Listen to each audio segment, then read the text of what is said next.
Qui êtes-vous?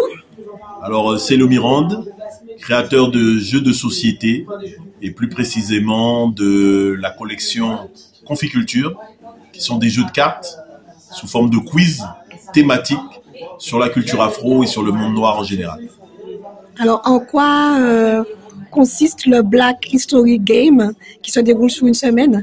Alors, le Black History Game, c'est un événement que j'ai organisé et j'ai décidé d'inviter dans un même lieu, au même moment, des créateurs comme moi, des créateurs afro de jeux de société, donc créateurs et créatrices. Et sur 7 jours non-stop, ils pourront présenter leurs jeux, vous allez pouvoir venir échanger avec eux et découvrir les jeux qu'ils font, les redécouvrir pour certains que vous connaissez déjà, et jouer sur place et surtout connaître les créateurs, les créatrices et connaître pourquoi et comment ils ont créé leurs jeux. D'accord. En plus de jouer. D'accord. J'aimerais savoir aussi, est-ce que c'est la première édition du Black History Game? Tout à fait, c'est la première édition. C'est une opportunité et c'est la première édition en France d'événements autour du jeu de société afro. Donc vous dites que vous êtes un créateur de Conficulture, donc vous pouvez nous expliquer, nous montrer votre jeu et en quoi il consiste. Alors, Conficulture, donc c'est une collection de jeux de cartes, n'est-ce pas? Une collection avec différents thèmes.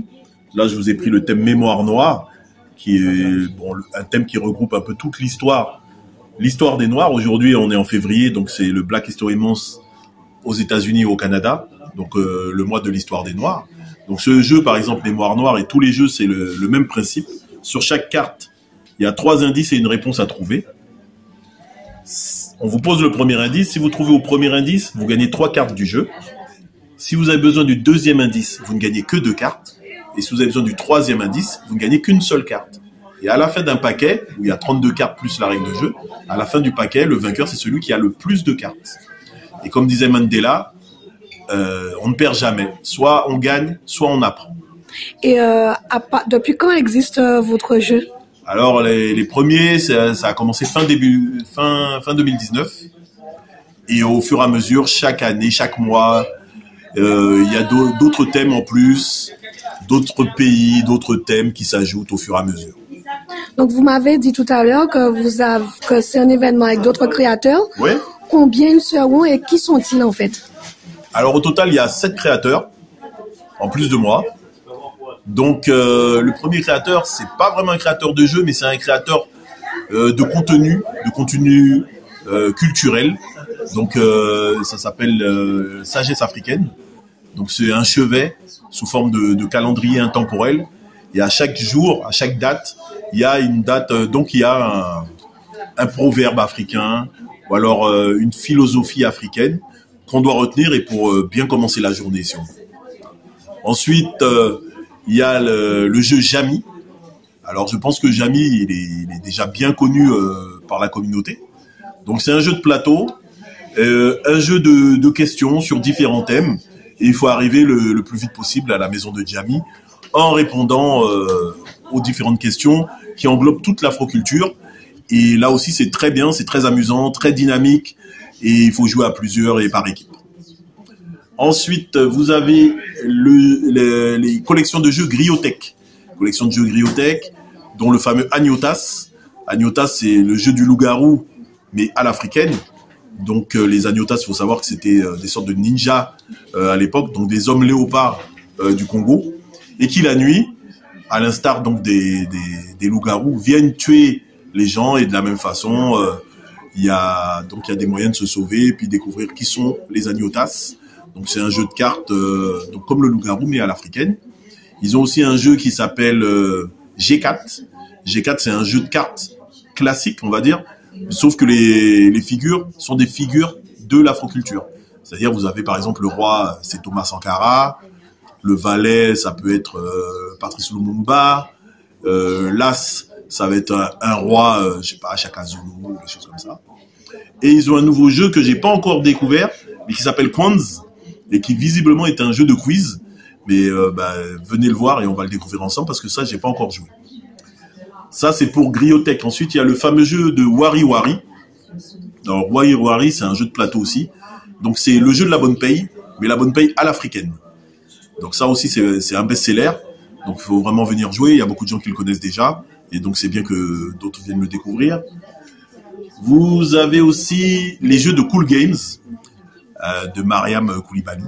Donc ce sont des jeux des 7 familles, mais des 7 familles, vous avez le jeu des 7 familles Bambara, le jeu des 7 familles Soninké, le jeu des 7 familles Wolof, le jeu des 7 familles Poula, les Peul. Et donc à chaque fois vous apprenez comment on dit la grand-mère, le grand-père, la mère, le père, le fils, la fille, dans ces différentes langues.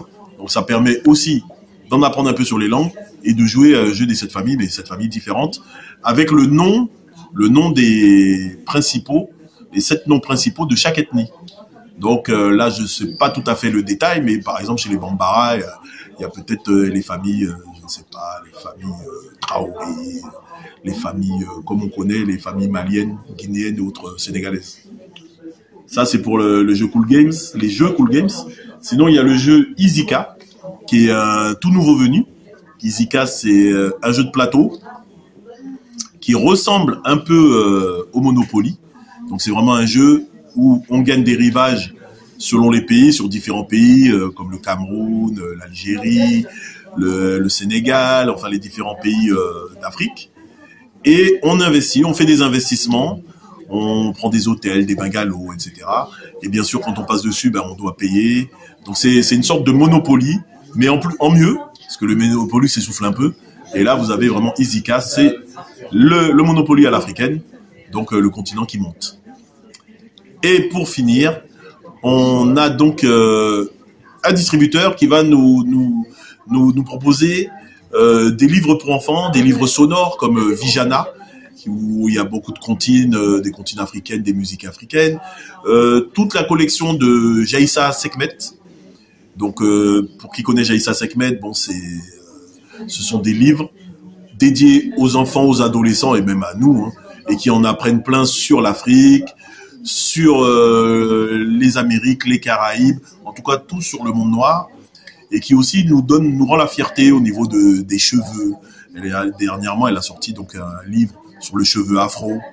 Elle explique aussi dans certains livres comment expliquer le racisme à des enfants de 5-6 ans, etc. Donc ils sont là aussi, donc distributeurs, notamment de Vijana et de Aphrodia Édition, donc de Jaïka Sekhmet. Donc, si j'ai bien compris, il y a 7 créateurs pendant cette semaine du 1er au 7 février. Et donc, sur les 7, vous faites partie des 7. Non, moi, je suis le 8e. Donc, ça fait 8 au total. 8 au total. Donc, dans un même espace, à la boutique Ethnix, 18 rue Pierre-Lescot, Paris 1er. Donc, c'est dans le quartier piéton de Châtelet-Léal. Et quels sont les temps forts de cette semaine? Alors, le gros temps fort, ça va être vendredi soir. Vendredi soir, qu'est-ce qui va se passer à partir de 19h? Il y aura des super parties de Jami, donc parties géantes de Jami. Autour de ça, on pourra déguster des tapas africaines, des tapas créoles, c'est-à-dire des pastels, des akras, des mini bokits, du pain au beurre aussi. On boira donc des jus comme des jus de gingembre, des jus de bissap. Il y aura aussi du punch, des rhums arrangés. Ça sera une ambiance vraiment, il y aura un DJ. Donc ça sera vraiment une ambiance, comment on va dire, je vais pas dire déjantée, mais bon, on va mettre le feu. Donc il faudra penser à venir. Donc vous pouvez aussi d'ores et déjà réserver votre place pour 5 € et bénéficier de toute l'ambiance au niveau des tapas et de la boisson. Sinon vous venez, l'entrée est libre et puis vous avez accès au jeu et on va bien s'amuser. Donc ça c'est le premier temps fort le vendredi. Le samedi soir, un temps fort encore à partir de 19h. Donc la même chose, mais cette fois on va jouer, on va pas être qu'autour de Jami, on va jouer avec tous les jeux présents. Donc les jeux conficulture comme moi, Wari Wari, le jeu Izika. En fait, là on va vraiment pouvoir jouer à tous les jeux en même temps et puis sortir un champion de tout ça. Et toujours avec la même ambiance, tapas, boisson et musique. Et il y a aussi donc la clôture. La clôture c'est mardi.